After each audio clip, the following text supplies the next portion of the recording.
Okay, while you're doing this, we're gonna upload some nutritional things about how to just get started without a meal plan. So now we know we're gonna eat 3 to 4 to 5 meals a day. Yes. We're gonna have some shakes as snacks as we go. We kind of know how to prepare our food where we're not gonna add different things into those things. And you guys have a general basis of portion size. That's something else we didn't go over. What portion sizes are we eating? Do we just kind of go willy-nilly, or is there a way to figure out how much we should eat? Yeah, and that's another thing too, is typically, especially if you're a lady, you want to go 4 to 6 ounces per meal. If you can't get that much, start at 2 or 3 and work your way up. It's not going to kill you to eat 3 or 4 ounces of meat. It's actually going to benefit you more. A lot of people's mistake when dieting or eating good, they actually undereat, and you're not going to get enough calories. So what we're going to try to do for you guys, You're fine. What we're going to try to do for you guys, get you enough calories.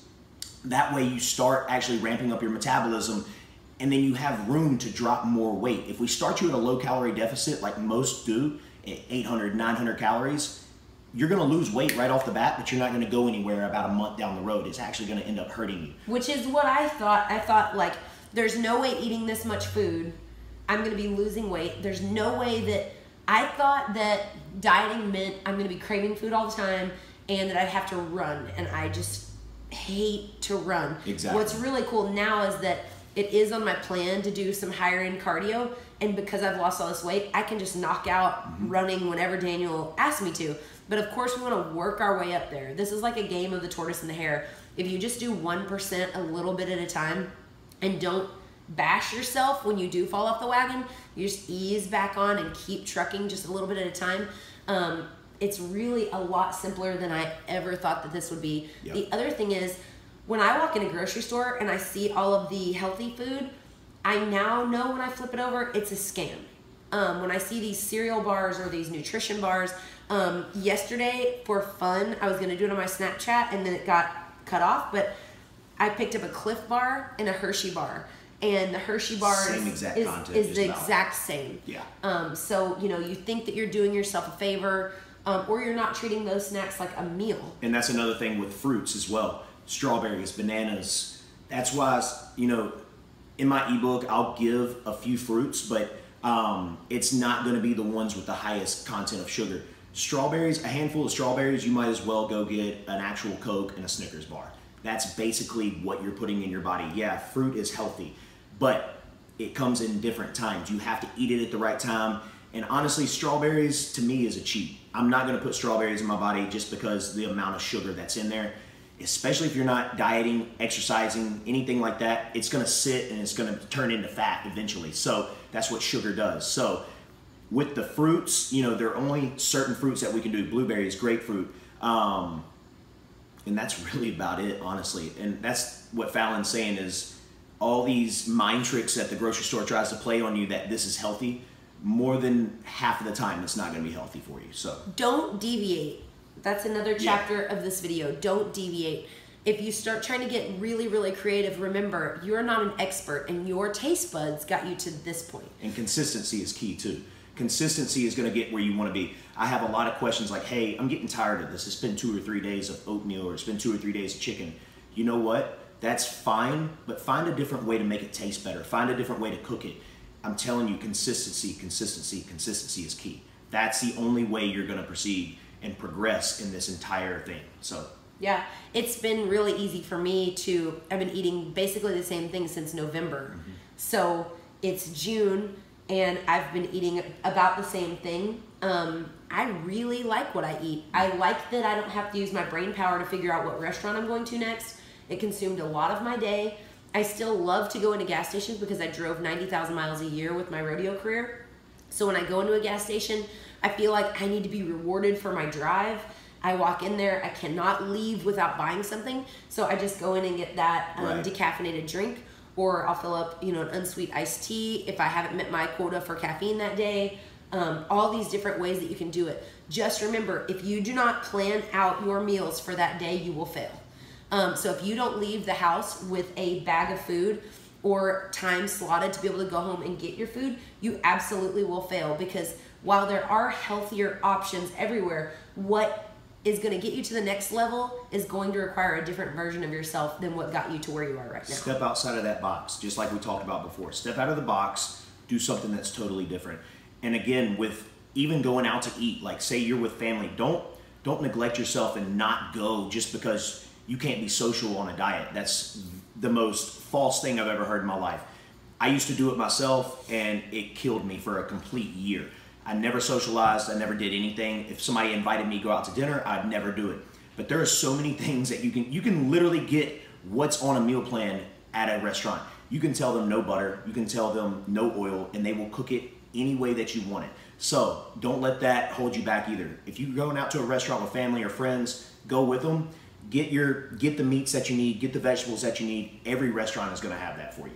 And if they act kind of sketchy about it, I tell them I'm allergic to all those things, yep. and they have liability insurance. They have to make sure That's right. that they don't harm you in any way. So a lot of places are prep sensitive, a lot of places are not. But you can literally go into just about anywhere and make something where you can get by to the very next stop. And if all else fails, you can tell them. I've seen Shanda do it all the time. She's like, I want a regular salad with chicken breast cut up in it, and they will give you that. And you can put, the mustard on it, or maybe even balsamic vinegar, anything like that. So I think that is a good choice as well. So let me tell you guys about another trick that is happening with America, and it's why we're all having a problem with obesity.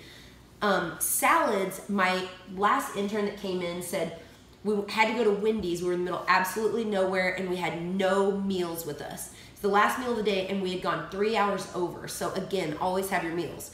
We're looking for a carb or some sort of chicken. And now when you start eating really clean, you can start to taste the different preservatives in chicken and stuff. You will not want to eat at places like this. One thing that we do is take a food scale with us everywhere we go. I carry a big nerd backpack so I don't eat more than I'm supposed to, even if that means I just cut the butt off of a chicken breast.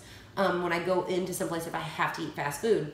My intern looked at the menu and she goes, I always get that salad, just a half serving. Is that okay? And I said, well, look at it, and then look at the Whopper or whatever it was, what Baconator or whatever it was. The salad was actually 150 calories more than that, and it came from the dressing. So it's this big trick of like, oh, I'm eating so healthy, and it's what's probably gotten in your head and been made you really discouraged about your journey, because you start to make better choices. I'm going to eat a lot of fruit. I'm going to eat a lot of salad, and then you start to see yourself almost increase weight. So I had a salad that I really liked at a certain place, and I was eating this salad to try to be social, so I go out and have this salad. When I looked at the nutrition facts for the dressing that came with the salad, which I did before I consumed it, thank God, the dressing was over 350 calories for a little cup like that. Yep. Which my meals during prep are between 250 to like 300 calories a meal. So that would have been 50 calories over just that without almost 110 calories. You're basically getting one meal in that dressing. In that dressing. So it's just not worth it. I like to chew my food. I'm not a person that likes to drink a lot of things. I hate water. I hate water. I hate it. I don't like to drink it. Thank God for isoaminos. I don't like to get it down. So that's something that you guys need to watch out for. If you think that you don't need a meal plan and you've got this and you're going to start working out really hard and you're going to go out and you're going to eat these salads everywhere, you're going to do yourself a major disservice. Because even places like my mom, who's on her fitness journey, she went to Panera Bread. She goes, oh, while you were gone, I ran out of meals because I flew our meals to her. I went to Panera Bread, me and your dad had a salad. And I said, which salad did you have? She told me, and I pulled it up for her and showed her that she had 1,160 calories in that one salad with no meat on it. Yeah. So America's trying to make you fat. You gotta watch out. It's around every corner. Cliff bars are candy bars. Yep. All these cereal bars are candy bars. Oatmeal that's instant like this that you don't look to see if it's Daniel approved probably has 300 calories in it. Right. 1 minute oats. If you're doing oatmeal, 1 minute oats. That's the easiest thing to buy. It's basically Quaker. I mean, they're the biggest brand out there. So get the big tub. It's $4 and it'll last you a month. So, I mean, that compared to what Fallon's talking about, I've had clients email me the backs of oatmeals with 26 sugars in them. And I'm like, man, like, and that's one serving, of course, but in that one serving, like I said, you're getting a Snickers bar for breakfast, and you don't want that. It may sound healthy, but at the same time, it's not healthy by any means. and we can make it taste like it has 26 sugars in it. I promise you that. So that's what we want to do for you guys in this group. We want to make things a lot easier for you. We want to make things very, very doable. And this whole weight loss journey is very doable. I'm standing with a prime example right here of a lady that lost 40 pounds with me. And, you know, her mother lost 50. So, you know, people that thought it was not doable by any means are walking proof. So that's, you know, that's what I love about this group too. Another thing that you guys need to know too, I hear a lot about, you guys need to also recognize that the whole world is not dieting with you. It makes me crazy to sit at a table with people that are like, I can't have that. I can't have this. Oh, I can't believe you're going to eat that in front of me. This is your choice. This is voluntary sacrifice. You are doing something for you that should be really amazing. And working out is, I posted this before, it's a celebration of how much you're able to do. It's not punishment for the foods you ate that week. So this is a celebration. This is cheap therapy. I read Khloe Kardashian's book when I was starting this fitness journey, who I thought would have nothing insightful to say. And it was really cool because she was going through a horrible divorce similar to me and all these things. And she was like, oh, it's just cheap therapy. So I just decided to do it. It's a celebration. People are not going to give you the credibility that you deserve right off the bat. They really don't care. They're on their own mission. So don't judge people for what they're eating around you. You need to think of it as a celebration of willpower. And you guys only have to be disciplined for a few days. After that, if your reason for dieting, for being on a fitness journey is big enough, you won't have to make bad, hard choices anymore. The choices will just be, I'm no longer interested in that. I'm interested in a bikini body. And I promise, once you start seeing the progress, you're not going to want to go back to where you came from. You're not going to want to go cheat and have those dirty meals. And I promise you, after dieting for at least a week to 2 weeks, and you go have that cheat meal, you'll probably be writing on the page or emailing me saying, oh my God, I feel like crap. Like, I'm bloated, I feel like crap, I feel sick, because that's what it's gonna do. Consistency with clean eating is gonna do that. And I promise, I haven't had one person in our group yet that hasn't lost weight.